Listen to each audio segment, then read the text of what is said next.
প্রিয় শিক্ষার্থী বন্ধুরা, তোমরা 2024 সালের এইচএসসি সমাপনী পরীক্ষা পেছানোর দাবিতে অনেক দিন থেকে আন্দোলন করে যাচ্ছ। এমনকি মাননীয় প্রধানমন্ত্রীর কার্যালয়ে স্মারকলিপি পর্যন্ত প্রদান করেছ।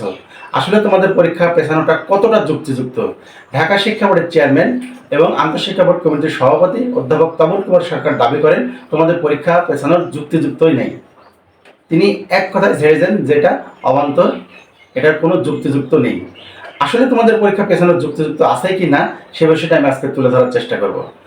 প্রথম যুক্তি হিসাবে যেটা বলা হয়, তোমাদের 2024 সালের এইচএসসি পরীক্ষার সিলেবাস কমপ্লিট করা হয়নি। তোমরাই প্রথম রেকর্ড যে তোমরা সময়ের আগেই তোমাদের পরীক্ষার আয়োজন করা হচ্ছে।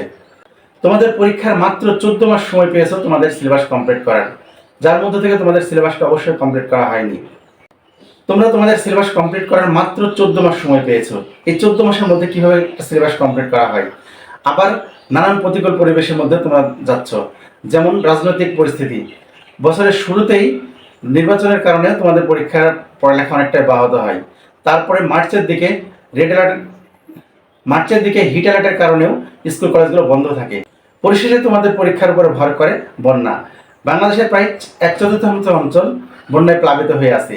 এর মধ্যে সামান্য একটু মাথা গোঁজার ঠাঁই হচ্ছে না, সেখানে শিক্ষার্থীরা কীভাবে পড়ালেখা করবে, কীভাবে পরীক্ষার প্রস্তুতি নেবে। এই যুক্তিযুক্তার কারণেই তোমাদের পরীক্ষা পেছানোর দাবি করা হয়েছিল। কিন্তু শিক্ষা বোর্ড থেকে তোমাদের এই দাবিটা একেবারে ডিনাই করে দেয়, বলে কোনো যুক্তিযুক্তই নেই তোমাদের পরীক্ষার পেছানোর। আগামী 30শে জুনই তোমাদের পরীক্ষার আয়োজন করা হচ্ছে। তোমরা সেইভাবে প্রস্তুতি নাও, সেইভাবে পরীক্ষা দাও, ভালো পরীক্ষা দাও, এই প্রত্যাশা করে আজকে এখানে শেষ করছি। ভিডিওটি দেখার জন্য ধন্যবাদ।